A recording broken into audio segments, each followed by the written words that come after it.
Alrighty, good morning. We are calling this Transportation Mobility Committee of Cleveland City Council to order. Madam Clerk, please call the roll. Coleman, Present. Slide, Present. Bishop, Here. Ray, Casey, Present. Moore, and Tucker. Mr. Chairman, move. Thank you, Madam Clerk. And we received notice from council members Moore and Santana with a granted excused absence. All right, Director Team, come on up.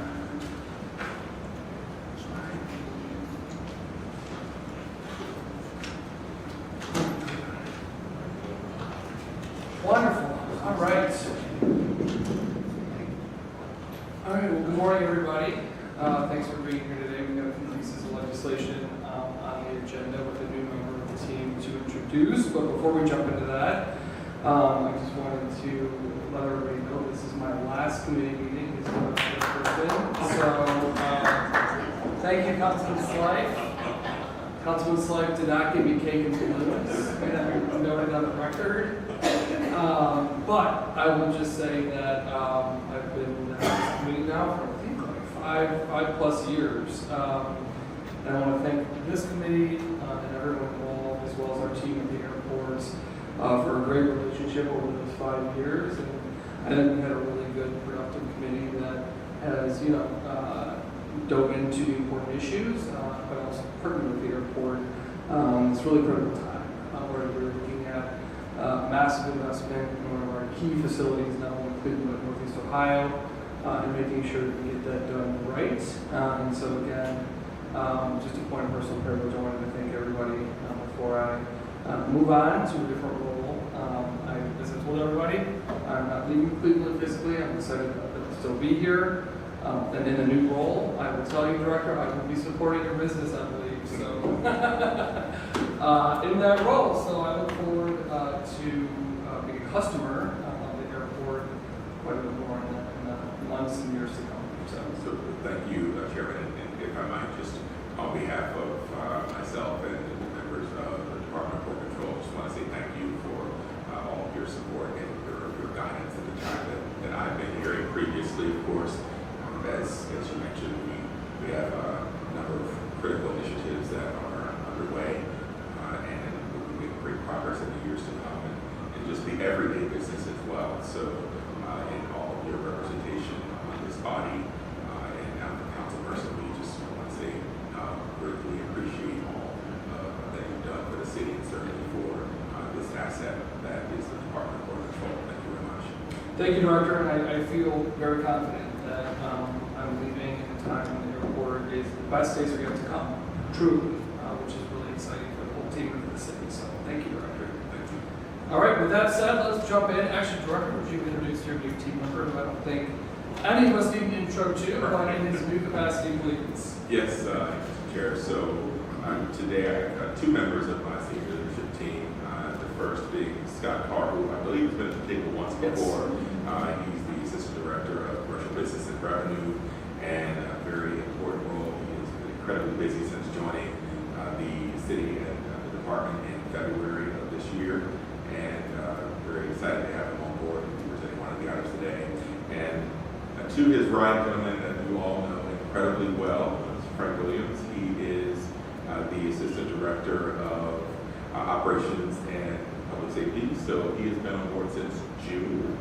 So we're going into 4 months with Frank in this role, and he jumped right in terms of understanding the mission, if you will, and some of his duties in his former capacity with the city, heading up the Public Works Department, are very similar to the role of the Assistant Director of Operations and Public Safety. So he's been a pleasure, and I think he's fitting in incredibly well. And I greatly appreciate all that he is bringing to my team and all the things that we're going to achieve together. Thank you, Director. Appreciate that. And what is your title at the airport? How do we address it? Through the Chair, Assistant Director of Airport Operations. Okay, so Assistant Director. You've been demoted. Used to be a director. So welcome, Assistant Director. Do you want to make any opening remarks before we jump in? All right.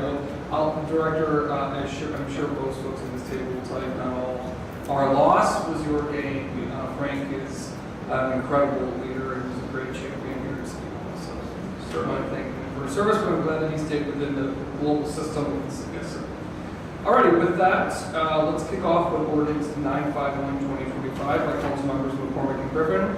By departmental request, an emergency ordinance authorizing the Director of Port Control to enter into one or more requirement contracts without competitive bidding with Cummins Inc. for the purchase of proprietary replacement parts for heavy-duty construction equipment and labor and materials to repair and maintain the proprietary equipment for the Department of Port Control for a period of 1 year, with 3 one-year options to renew, exercisable by the Director.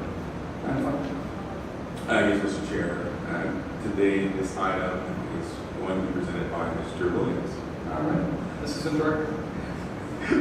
To the chair, to the members of council, this legislation will ensure that the required machines, equipment, supplies, parts, materials, labor, and services are available to make repairs, maintain, upfit the equipment, heavy equipment at the Department of Port Control.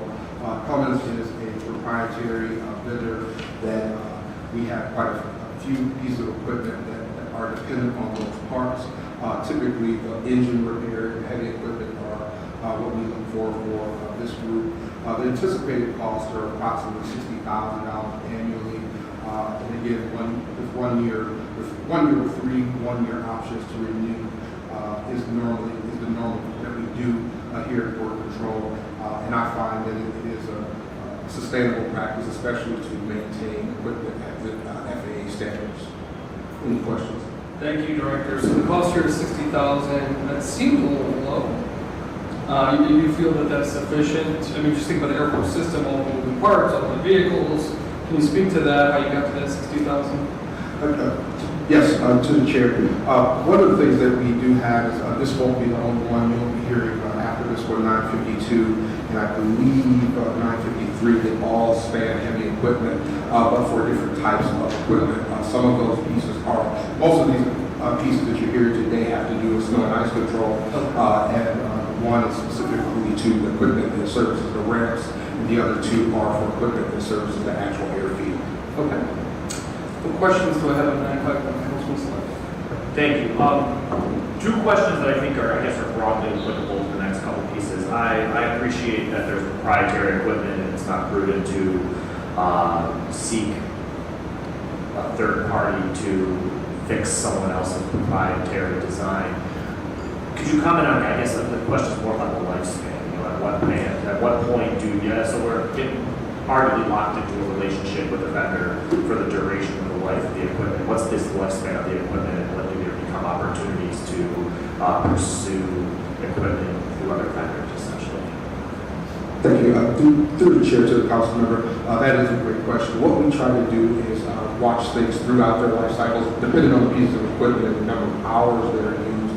Because a lot of times there are pieces of equipment, for example, if we don't have a lot of snow, those pieces may live a little longer than the normal expectancy, depending on the usage, because age versus hours have to be looked at. But what we try to do is make sure that we're maintaining while at the same time utilizing best practices for the newer things that come out. So it's kind of happening all at the same time, but we do have a good plethora of equipment that we use certain vendors because of speed.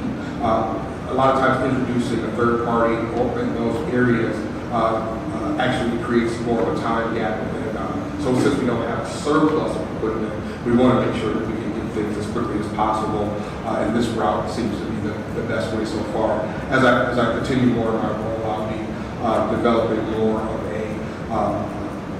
a time period for each season, same as in Public Works, to demo equipment and demo different best practices that other airports may be utilizing as well. But at the time, we're pretty much in line with most of the mid-sized airports throughout the country. Okay. Thank you for that. And my final question, I guess, would be to the chair. And if I'm remembering you correctly, guide me on the path. Do we typically do 3 one-year options, or do we do 2 one-year options? Is there a standard behind that? You know, I don't. When I saw 3, just for some reason I had 2 in my head. So I'm wondering if we're looking to move towards a 3 option, or if I'm just confusing all the things happening in my brain. Yeah, no, I don't know off the top of my head. If 2 or 3, Director, do you know the answer to that? Typically, we're stating for 7 is typically 3. Okay. 3 one-year options. Yeah, it doesn't seem off to me, but I. Okay. Any additional questions on 951? Hearing none, ordinance number 951, 2025 stands approved, please sign. All right, Director, 952, 2025 by council members McCormick and Griffin by departmental request, emergency ordinance authorizing the Director of Port Control to enter into one or more equipment contracts without competitive bidding with Murphy Tractor and Equipment Co., Inc. for the purchase of proprietary replacement parts for heavy-duty construction equipment and labor materials to repair and maintain proprietary equipment for the Department of Port Control for a period of 1 year with 3 one-year options to renew, exercisable by the Director. 952. Thank you to the chair. This legislation will ensure that the required machines, equipment, supplies that services storm ice control on the ramp sides are working in the right condition, in the right order. These machines and equipment are kept in good working condition and will aid the workforce at DPC in completing those jobs and providing safe action on the ramps. This piece anticipated cost is approximately $30,000 annually, and again, it's with the same 1 year with 3 one-year options to renew as the other. Thank you, sir. Any questions on 952? Councilman Bishop. Thank you, Mr. Chairman. Mr. Chairman, briefly, through the chair to the Director of Operations. The way this contract works is with Murphy Tractor, right? So you call Murphy Tractor when you need some repairs done on their particular equipment, or how does this contract work? Through the chair to the council member, yes. We have representatives that will come on site when necessary if we do actually need assistance as it relates to diagnostics. But typically we do those in-house and then we reach out to them for the necessary parts that we need. This way we are fiscally responsible and not just stockpiling parts that will be old on the shelf if we don't use them. So this route is where we can stay, again, fiscally responsible, but also have a relationship with those who has actually built the actual piece of equipment that we're using. So through the chair, so if you need a repair on a particular piece of equipment, you would call these guys out and they would bill you for the labor, the parts, all of that stuff, all in one for just that one visit, and then you would deduct that from, and then the contract, you would deduct that from the $30,000 annually that you are anticipating the cost will be. Is that how that works? Through the chair to the council member, yes, typically we don't incur labor costs. That's very rare. Typically it's going to be just parts or maybe even some guidance, but typically we're doing the work in-house in our vehicle repair shops. So, and through the chair, are these vendors that we've always utilized, or is this a new vendor? No, this is a vendor that has been used for. Okay, all right, thank you, Mr. Chair. Thank you, Councilman. Any additional questions on 952? Hearing none, ordinance number 952, 2025 stands approved. Please sign. All right, 953, 2025 by Councilmembers McCormick and Griffin by departmental request, emergency ordinance authorizing the Director of Port Control to enter into 1 or more required contracts without competitive bidding with Ohio Machinery Co. doing business as Ohio Cab for the purchase of proprietary replacement parts for heavy-duty construction equipment and labor materials to repair and maintain proprietary equipment for the Department of Port Control for a period of 1 year with 3 one-year options to renew, exercisable by the Director. 953. Thank you. To the chair, this legislation again will ensure that the required machines, heavy equipment, supplies, training parts, materials, labor, and services are available to make repairs, maintain, upfit, and enhance equipment for the Department of Port Control. The anticipated cost is approximately $60,000 annually with the same 1 year, 3 one-year options to renew, exercisable by the Director of Port Control. Alrighty, so I've got 953, again, on the purchase of proprietary replacement parts. So I've got 953 parts for that heavy duty equipment. 953, 2025 stands approved. Please sign. 954, 2025, by council members McCormick and Griffin by departmental request, an emergency ordinance determining the method of making the public improvement of repairing one or more public improvement requiring contracts for the making of the improvement for a 1-year period with 3 one-year options to renew, exercisable by Director 954. Thank you to the chair. The Department of Port Control is required to maintain, inspect, repair, or replace over 1.5 million square feet of various roofs and roof systems throughout the campus of the Department of Port Control. With an aging roofing system that's challenged by hot summers, high winds, and very cold winters, it is imperative to have a roofing contract in place. The scope of work is to provide materials, supplies, equipment, and labor to maintain, inspect, repair, enhance, and replace roofs and roof systems at Cleveland Hopkins International and Lakefront Airport. Many of the buildings on the airport property are quite aged and have deteriorating roof systems, and it's important for us to be proactive in renovating as required to avoid damage and potential liability issues. The scope of work is beyond the capabilities of the in-house staff and the in-house maintenance team. We anticipate the cost to be around $400,000 annually, and again, this is with a 1-year, 3 one-year options to renew, exercised by the Director of Port Control. Alrighty, what questions do I have on maintaining roofs for the Department of Port Control 954? Hearing no questions, ordinance number 954, 2025 stands approved. Please sign. Okay, ordinance 965, 2025, by council members McCormick and Griffin by departmental request.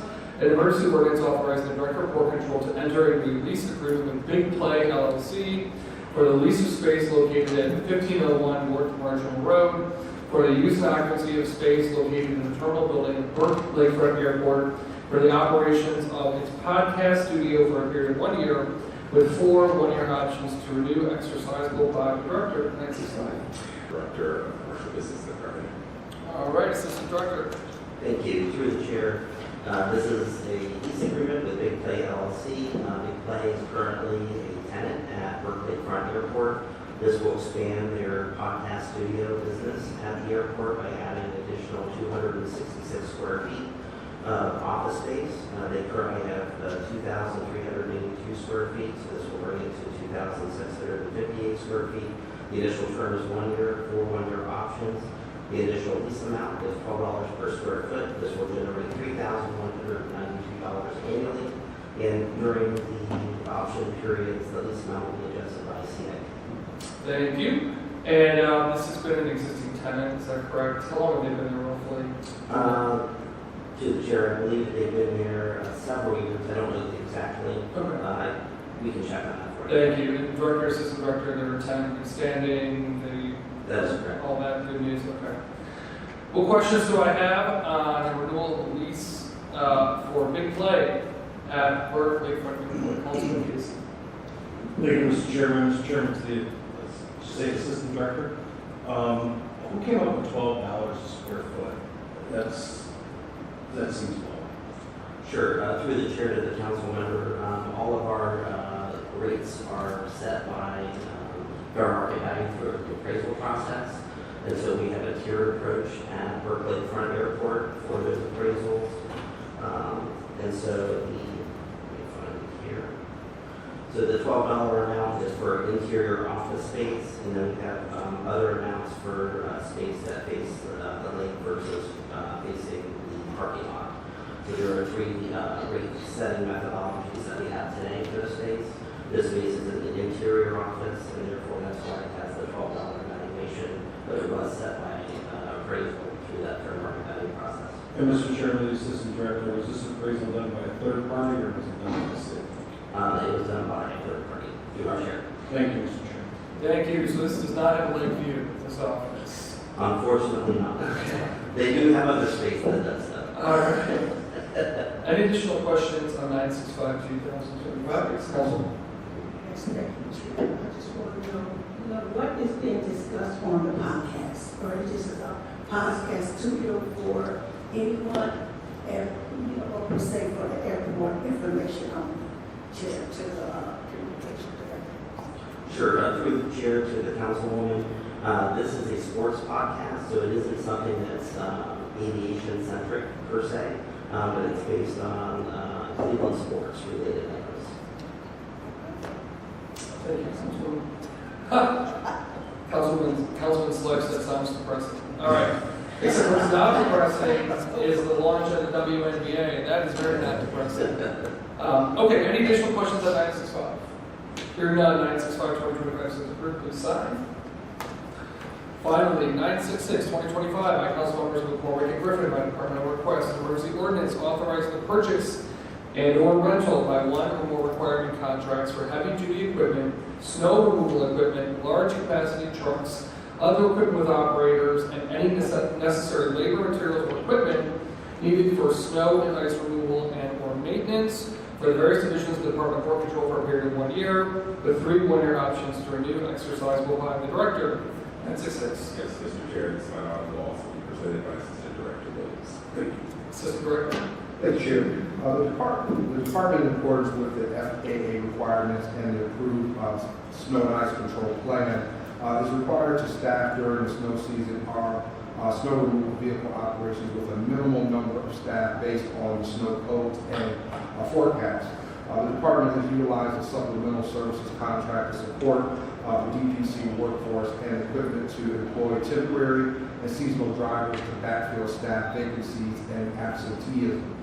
Ensure safety and compliance with the FAA Part 139 regulatory requirements.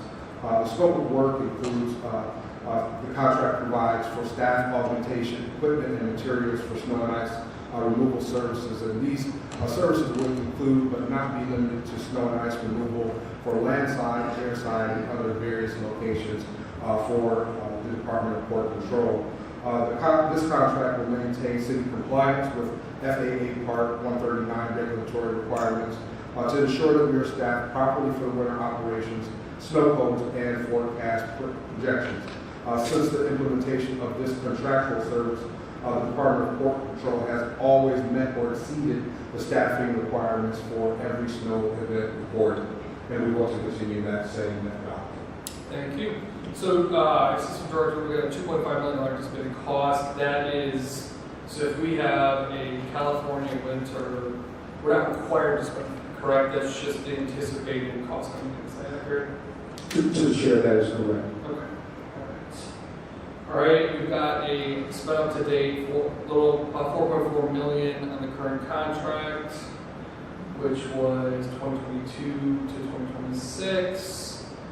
Obviously, snow removal critical at the airport. Do I have any questions on this, Councilman Slade? Yes, it's noted in the legislative summary that OEO will be establishing goals. I would presume that there were goals in the previous contract and that OEO was monitoring it. I'm wondering if just for information purposes, we could get kind of a breakdown for either Port Control or OEO on participation in the past contracts. These are very niche, good-paying jobs, and I'd love to see some good news that will help connect people to this program. Yep. So, Director, Assistant Director, if you don't have that today, can you make sure you get that to staff? Through the chair to the council member, yes. Thank you. Any additional questions on 966? Hearing none, ordinance number 966-2025 stands approved. Please sign. Alrighty, that concludes our legislative portion of the meeting. Is there any miscellaneous or further comment from the committee? Alright, hearing none, this Transportation and Mobility Committee for the City Council is I want to know those exact text from Councilman Moore who was flying out.